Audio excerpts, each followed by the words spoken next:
The first time I laid eyes on Napoleon Bonaparte, he was stark naked. The last time I saw him, he was about to start a world war by way of a nuclear missile. I should explain. Should I start with the stark naked part or the nuclear missile part? Perhaps I should first tell you about me. My name is Tom Bullock. I'm a 30-year-old physicist, a junior associate professor at Bayou State University. My colleagues in the physics department, particularly Professor Raymond Steelshaw, think that I'm a screwball, just because I've invented a time transmitter. Frankly, I think he's jealous. I mean, wouldn't you be too if some kid 15 years your junior came up with such a revolutionary device? I know it sounds crazy, but I really can travel through time. My transmitter, it's not like that huge contraption that you saw in those movie versions of H.G. Wells' The Time Machine. No, my device is about the size of your cell phone. You just punch in a date, plus the latitude and longitude of where and when you want to visit, and it takes you there, before you can say Jack Robinson, whoever he was. It's a very simple process.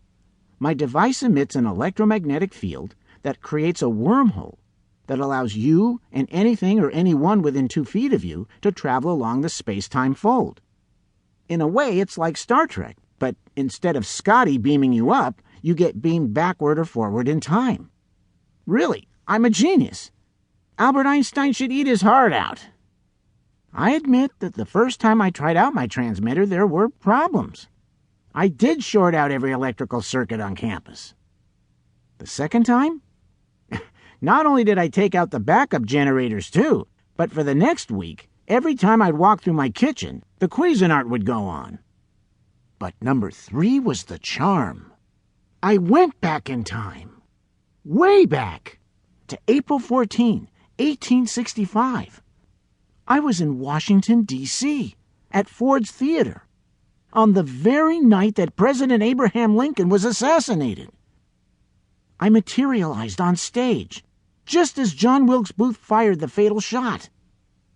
He jumped out of the president's box, right onto the stage next to me, and shouted, "Sic semper tyrannis!" And that's when I snapped his picture with my old Nikon. That was my mistake. When my flash went off, the actors and everybody in the audience stopped looking at Booth limping off the stage. They all looked directly at me. "He shot Mr. Lincoln!" somebody yelled, pointing in my direction. "No," one of the actors on stage said. God bless him. "Booth shot him." "How could Booth do it?" the first guy shouted back. "He's just an actor." Then everybody in the audience went crazy. Men leaped out of their seats and started for the stage. "Get him! Lynch him!" I snapped their picture and then started backing toward the wings. "Wait!" I tried to explain. "I'm not even here." They weren't listening. I turned and ran. I bumped into one of the actors and a stagehand, but I made it out of the back door into the alley. I punched the coordinates into my transmitter, and I was gone.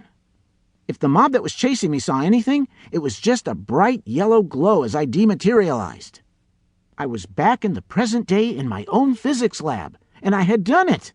I had traveled back into the past and returned unharmed. And even better, I had absolute proof that I had done it. Photographs taken in Ford's Theater on the night of April 14, 1865.